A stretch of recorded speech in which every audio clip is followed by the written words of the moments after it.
अंदर जो जोश है उसमें कमी नहीं रखते हुए अपनी बातों को रखें।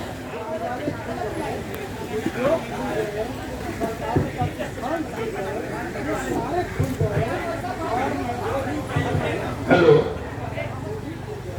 आज के इस महाधरना में जो अधिवक्ता संघर्ष मोर्चा के द्वारा आयोजित की गई है, इस आयोजन में उपस्थित हमारे तमाम अधिवक्ता भाइयों बहनों सबों का हम हार्दिक अभिनंदन करते हैं और इस धरना का अध्यक्षता कर रहे हमारे बड़े भाई अंगद जी और संचालन समिति के साथियों शत्रुघ्न पांडे जी, उदय प्रताप जी, अन्य सभी साथियों का हम गर्मजोशी से अभिनंदन करते हैं।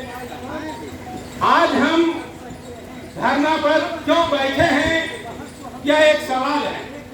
यह सवाल पिछले 6 महीने से हम लोगों के बीच कौन रहा है।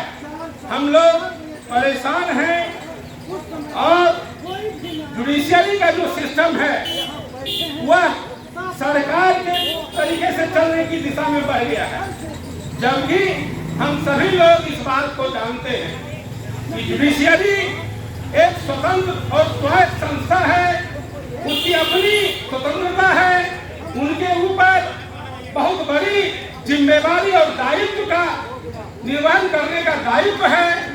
लेकिन आज जुडिशियरी अपने दायित्व से पीछे चली गई है। आप देखते हैं कोरोना के नाम पर पिछले 6 महीने से कोर्ट को सस्पेंड कर दिया गया, बंद कर दिया गया। आप कह सकते हैं तालाबंदी है।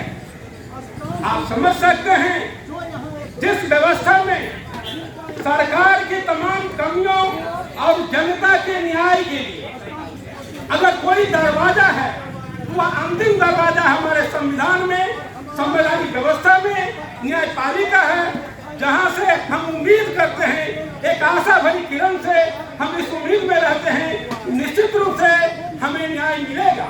और वह न्याय का दरवाजा आज पिछले 6 महीने से बंद किया गया है।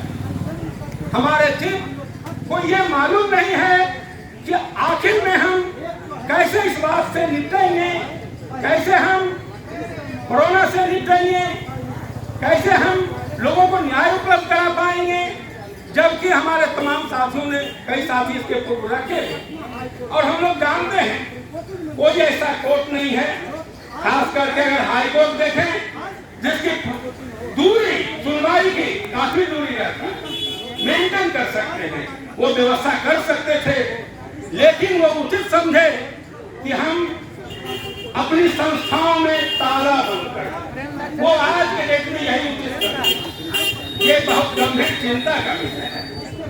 मित्रों, बेंच और बार के संयुक्त प्रयास से ही हम न्यायपालिका को चलाते हैं।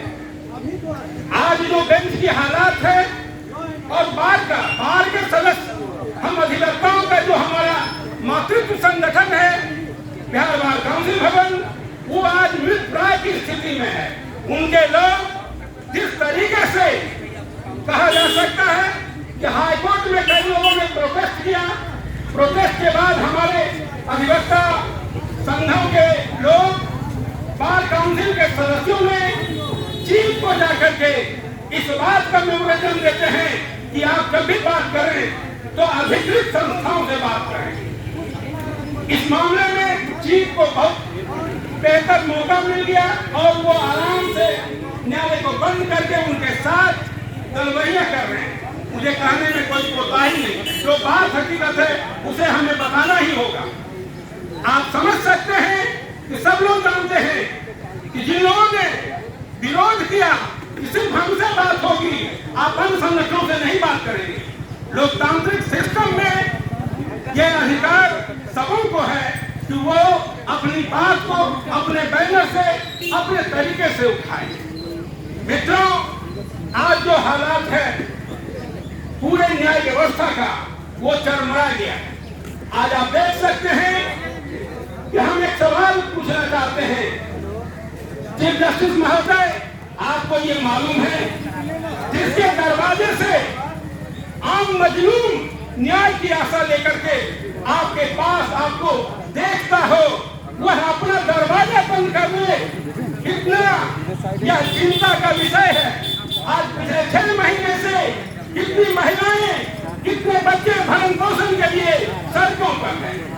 आज कितने लोग न्याय के लिए सड़कों पर भटक रहे हैं।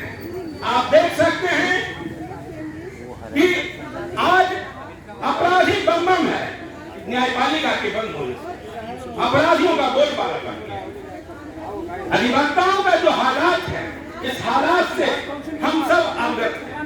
हम कहना चाहते हैं कि बार और बेंच की जो स्थिति है, पूरा बार एसोसिएशन, वो हमारा मातृत्व संगठन बार काउंसिल के सदस्य हो या जिला बार एसोसिएशन हो, ये सारे लोग दलाली की स्थिति में पहुंच गए हैं।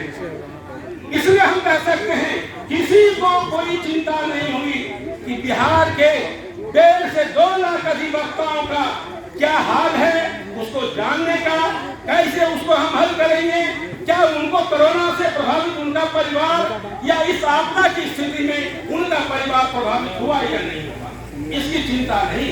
अगर इसकी चिंता होती, निश्चित रूप से चीफ इस पर विचार करते, बार से बात करते, बार के सदस्य भी चीफ से बात करते। लेकिन दोनों का अगर देखेंगे, दोनों एक ही रास्ते पर चल पड़े हर हाल में। और मैं देख रहा हूं हर महीने 15 दिन 10 दिन का डेट लेते हैं और विस्तार करते हैं पद का। ये आप जान लीजिए, इन लोगों की पूरी मंशा है कि दिसंबर तक को किसी हालात में नहीं चलाएंगे। ये इनकी हिम्मत नहीं पड़ रही है कि अधिवक्ताओं को बोले कि हम दिसंबर तक बंद रखेंगे।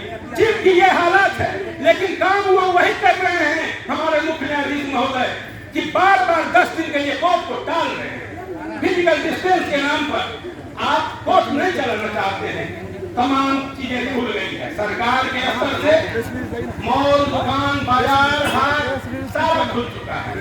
इस मामले में हमारा कहना है कि आपको भी कोर्ट को खोलना चाहिए और जो भी प्रक्रिया हो सकता है, जो भी संसाधन हो सकता है, उस संसाधनों का इस्तेमाल करके आपको सुचारू रूप से न्यायपालिका को चलाना चाहिए। लेकिन इस मामले में चुप्पी साधे हुए हैं। मित्रों, बेंच और बार को एक अभिन्न हिस्सा होता है, लेकिन इस अभिन्न हिस्सा को जिस तरह से नकार दिया गया है चीफ के द्वारा, मैं समझता हूं यह चिंता का विषय है। और आज बिहार के अधिवक्ता इस बात को लेकर उद्वेलित हैं कि यदि तुम नहीं सुनते हो, यदि आप नहीं सुनते हैं, निश्चित रूप से अधिवक्ता सड़कों पर आएंगे। और अब बहुत देर हो चुकी है, बहुत समय लग गया है, इंतजार की घड़ी खत्म हो रही है, आंदोलन स्वतः पड़ेगा, आपको झुकना ही पड़ेगा। इस तरह से जो स्थितियां पैदा की है, क्या किया मित्रों, कोरोना के नाम पर ये लोग कर क्या रहे हैं, इसको समझने की जरूरत है। आज आप देखेंगे साथियों ने रखा जो यहाँ के वर्चुअल कोर्ट के नाम पर स्थिति पैदा किया गया है। लोग वर्चुअल कोर्ट के नाम पर जब फाइलिंग कर रहे हैं, जो हालात है आता है अखबारों में, सोशल मीडिया पर, घूस देते पकड़े गए, घूस लेते पकड़े नहीं गए, देते पकड़े गए। कौन पकड़ा है, किनका आदमी पकड़ा है, सर्वविदित है। न्यायालय जो भी वर्चुअल चल रहा है, उस वर्चुअल कोर्ट में किन लोगों का बोलबाला है, किन अधिवक्ताओं का बोलबाला है, मुट्ठी भर गिने हुए 1, 2, 4, 5 लोगों का बोलबाला है। क्या आप न्यायपालिका को जमींदारों की तरह किसी के हवाले करना चाहते हो, कि विचार करने की जरूरत है। क्या आप अधिवक्ताओं के हितों के खिलाफ खड़े हो, क्या अधिवक्ताओं के, तमाम अधिवक्ताओं के विरुद्ध आप नहीं कर रहे काम, इस पर विचार करने की जरूरत है। इसलिए हमारा मानना है कि आज एकताबद्ध होकर के ही हम इस आंदोलन को बढ़ा सकते हैं। बगैर एकता और एकजुटता के बल पर हम इस आंदोलन को नहीं बढ़ा सकते। हमारा यह भी मानना है मित्रों कि यदि हम सड़कों पर आ जाएं तो सरकार क्या, न्यायपालिका हिल जाती है। अगर आपको देखना होगा तो आप देखेंगे कल रात से पुलिस प्रशासन परेशान है। तब धरना होगा, कितने लोग आएंगे, कहाँ आएंगे, कैसे आएंगे, तमाम लॉ एंड ऑर्डर से, एसपी से लेके पुलिस के सारे लोग अफरा तफरी आएंगे। आप समझ सकते हैं एडवोकेट एक है। अधिवक्ताओं का एक इतिहास रहा है स्वतंत्रता आंदोलन से लेकर आज तक का।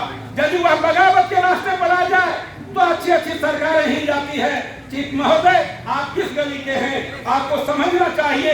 जनहित में आप पर उत्तरदायित्व है, संवैधानिक उत्तरदायित्व है न्यायपालिका को चलाना, और आपको न्यायपालिका जनता के हित में, हम लोगों के हित में, अधिवक्ताओं के हित में, न्याय के हित में आपको खड़ा होकर के हर हाल में चलाना चाहिए, खोलना चाहिए। रेगुलर कोर्ट तक चलाइए, फिजिकल कोर्ट को चालू करिए, और आप वर्चुअल कोर्ट के नाम पर तमाशा करना बंद करिए। वर्चुअल कोर्ट को बंद करिए और आप रेगुलर कोर्ट चालू करिए। इन्हीं बातों को लेकर हम अपनी बात समाप्त करते हैं। धन्यवाद साथियों। धन्यवाद अशोक जी। आपने अपने जोशीला भाषण से हम सभी अधिवक्ताओं को जागृत करने का काम किया, और हाईकोर्ट प्रशासन को ये बताने के लिए आपका भाषण काफी था कि हाईकोर्ट प्रशासन सचेत हो जाए। अभी तो हम लोग अपने धारणा का एक छोटा सा रूप लेकर बैठे हैं, भविष्य में हम लोग बड़ा से बड़ा रूप धारण करेंगे। पटना हाईकोर्ट को चलने नहीं देंगे, इसके लिए भी हमारी तैयारी होगी।